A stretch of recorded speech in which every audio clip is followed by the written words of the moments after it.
Runway lights, faithless altitude. Hangars don't go quiet. They change keys.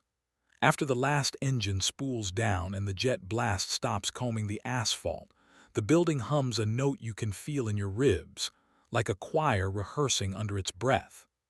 Sodium lamps throw long amber bones across the floor, tools click into their foam beds, and empty coffee cups perform slow pirouettes in the draft from a door that never seals quite right. If you've never stood under a fuselage at 2:00 something with turbine oil staining your knuckles and the runway lights winking like private jokes, you don't know how a room can ask for honesty without moving a single hinge. I'm Theo, line maintenance chief for a boutique charter company whose clients collect time the way other people collect scars. I sign my name under the sentences that keep aluminum honest.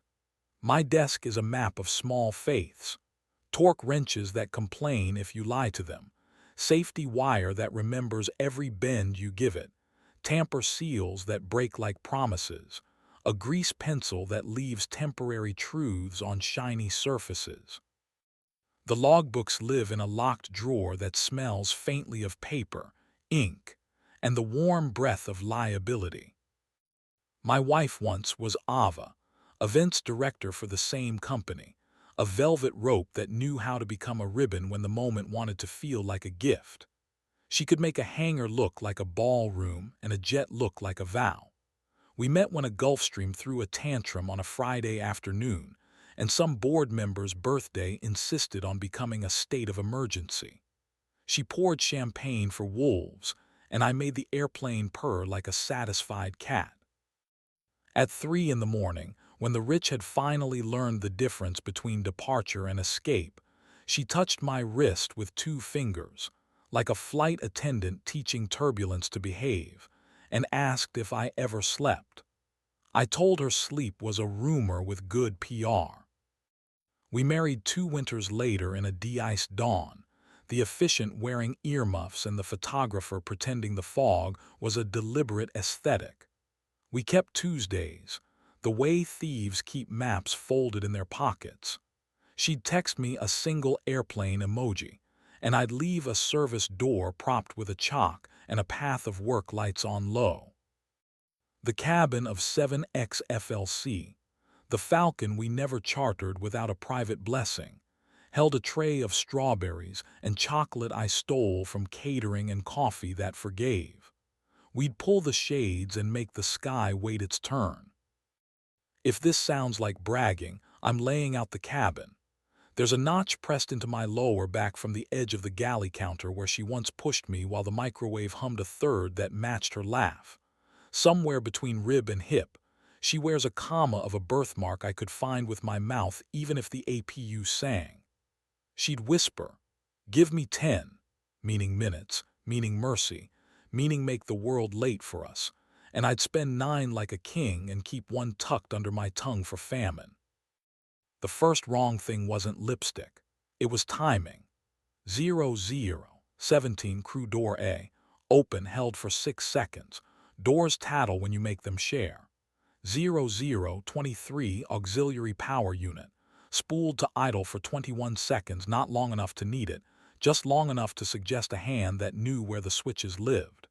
00:28 camera H3 on the stairs to the mezzanine blinked to gray for 18 seconds and returned like innocence is a factory setting. On the galley counter, a pair of plastic flutes steamed slightly from a rinse, but the catering sink was dry. The cockpit smelled faintly of mint when it should have been a library of plastics and leather. On the armrest of the co-pilot's seat, a kiss of plum had dried itself into a crescent that made my chest forget its job. I wrote the airplane a generous story. A pilot showed a date where the stars sleep when we are unromantic about them. A cleaner hit the wrong button and pretended it was curiosity. The camera sneezed. The handprint on the counter belonged to a ghost that still believed in strawberries.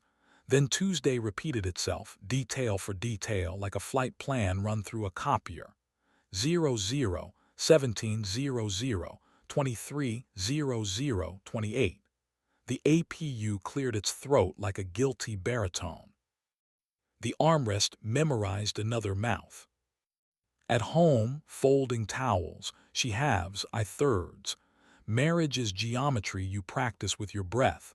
Ava said open the way, air traffic says cleared.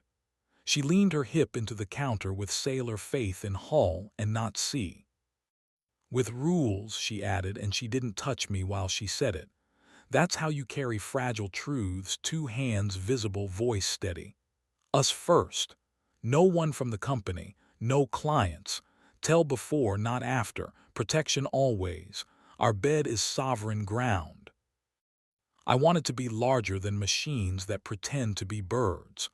We wrote the rules on the back of a manifest and signed them like ink could intimidate oxygen.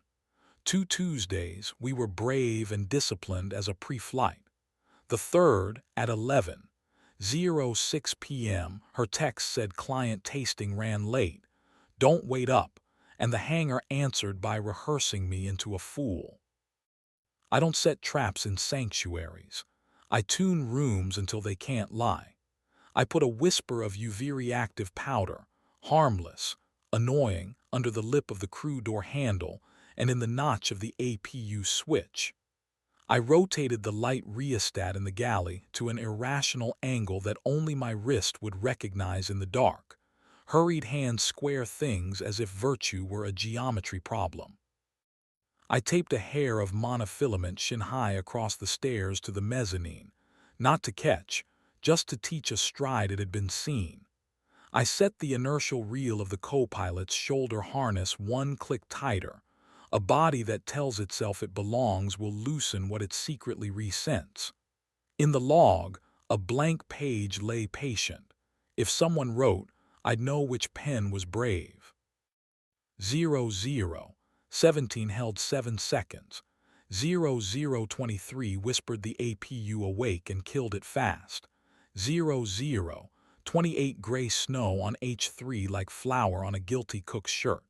The rheostat returned to perfect. The monofilament lay colpolite on the stair treads where careful fingers had moved it aside with respect.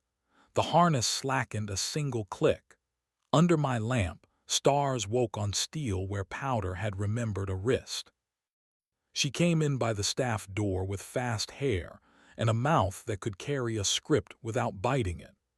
I lifted the UV, and she looked down at her own constellation like a saint surprised by stained glass.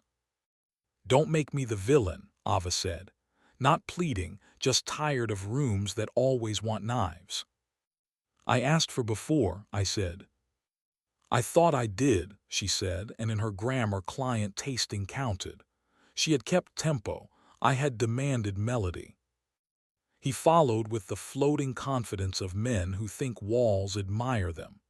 Chase Maddox, captain, brand face, the kind of pilot who can teach donors to pronounce mock like confession. He had shown our board how star charts turn into getting somewhere, had a jaw that looked like it made promises on behalf of gravity. He didn't look at me. He looked past me at the Falcon as if he were prepared to forgive it anything. We'll go, he told the air, respectful as a cat. We won't perform in here, I said. I held the door because buildings deserve ceremony when asked to carry weight. The latch made a modest consonant. The hangar exhaled once, and then we were professionals again. We separated with the ruthless kindness of people who can carry breakables. She took the blazer that made rich men forget the word no, and the calendar that taught them the choreography of delayed guilt. I kept my chipped mug with the company logo that never looked rich and my habit of telling airplanes the truth as if they were listening. Lawyers moved nouns between us in a conference room that smelled like toner and winter. We signed where names go when they're tired of starring. Work kept my wrists from building monuments to anger. A citations bleed airline decided it missed drama, and I taught it humility. A Cessna ate a bird, and I helped it learn forgiveness 1 feather at a time. A storm rolled in heavy, the kind of weather that makes the rich pretend they love turbulence, and I shepherded our flock into the hangar like a shepherd who declined to be biblical about it. I slept afternoons on a couch that thought it was still in an office furniture showroom, and woke knowing which torque wrench would sulk by the way its case sighed. That's when Lena arrived, wearing coveralls rolled at the ankle and a grin filed sharp enough to cut rope. Dispatch by title, systems whisper by habit, she could nurse a broken schedule back to health with a pencil and a threat. Her braid looked like rigging. She walked the hangar with the confidence of someone who knows which lights owe her rent. "Which of your children is lying?" she asked, eyes tilted toward 7XFLC. "The Falcon," I said. "It wants attention and calls it charm." "It wants to be wanted," she said, approving, and pressed her palm to the leading edge like you might to a fevered forehead. The airplane accepted her patience without taking liberties. We started with verbs that don't bruise. She taught me how to read a roster's weather. The way 3 divorces in a month means one pilot's mother will suddenly need a non-existent surgery. The way a certain client's assistant always thinks midnight is a mood, not a number. I taught her the exact whine a fuel pump gives 2 days before it admits pride is not a maintenance plan. She left half an orange on my toolbox, and I slid the peel into my pocket, letting my stubbornness smell like citrus and better choices. The first time she touched me, it was my wrist, 1 degree of correction, so I wouldn't scratch the Falcon's window with a zipper that thought it had rights. "There," she murmured, and heat went inventorying my bones like a careful clerk. We are not children. Speed is fear in lipstick. The first time we kissed, it was in the shadow under the wing, where the belly curves down like a woman forgetting she's supposed to be made of math. Her mouth tasted of orange and coffee and the warm place behind words that should be reserved for courage and love. She kept her eyes open for a heartbeat, not to check for cameras. I had bullied the angles of everything that counts, just to choose me twice. My hand found the small of her back where a day stores its opinion. She made a sound I put in my pocket for famine. We counted to 10 and used 9. The last second belongs to the airplane. We wrote rules that felt like respect, not fences. No hands near customer seats. Ghosts are real enough without our help. No mouths in cockpits. Instruments deserve boundaries. Yes to the service stares at 2 when the world is practicing its next storm. Yes to the tool cage with the light off and the smell of oiled steel confessing it has desires. Yes to my office with the blinds down, her knee against mine under a maintenance log that had started to learn gentler nouns. We kept our fingers off master keys, like people who have handled fire. The fundraiser came back because money adores its reflection. Lift, someone named it, because donors like metaphors that pretend physics owes them something. Ava arrived in a dress that taught aluminum how to dream. Chase drifted behind her with a smile that trusted cameras. We nodded like grown-ups who refuse to make a building carry what mouths can carry. Lena wore black because glue hides there and sailed through the hangar with a tablet like a compass that had never gotten anyone lost. From the dais, someone misused family as if corporate amnesty had ever been lineage. Another said alchemy and a trumpet obliged. I did my rounds because habit is a quiet god. 0017 didn't happen. The APU kept its mouth shut. Camera H3 watched like a dog finally choosing a new master. In my desk, the logbook relaxed, and the blue tamper seals slept without the ache of imminent narrative. The grease pencil rolled until it found the lip of the drawer and stopped like a man deciding not to press send. After breakdown, when the music forgot its choreography and the last caterer learned that mint is not a personality, Lena found me in the Falcon's doorway with my palm flat on the bulkhead, as if metal could teach my hand better manners. A crescent of wax glowed on her wrist where warmth lives. The smell of orange softened into something like a promise. "You look like you left yourself on the runway," she said. "I'm practicing staying," I said. "As what?" The word was gentle because she is. "As a guest," I said, and it felt like a seat that didn't need my ticket. We took the fire stairs to the roof because roofs don't gossip, and the night wind made the aviation fuel smell like memory. She pressed me against the parapet with the confidence of someone who's measured falls and tells gravity no for sport. We kissed like people who respect risk and pay their bills. My belt scraped concrete, and we both laughed because slapstick belongs to the liturgy of rooms that have saved us. We stopped before the tower learned our names. There's a version where I stage a reckoning, pull the footage, map the times, parade the UV constellations under hangar lights while the board claps for the brave man who weaponized honesty. That version ends with airplanes that stop telling me the truth. I walked 2 bodies out of a door. I kept a sanctuary from being humiliated. I chose smaller verbs and learned they outlast knives. Summer taught the air handlers humility and me patience.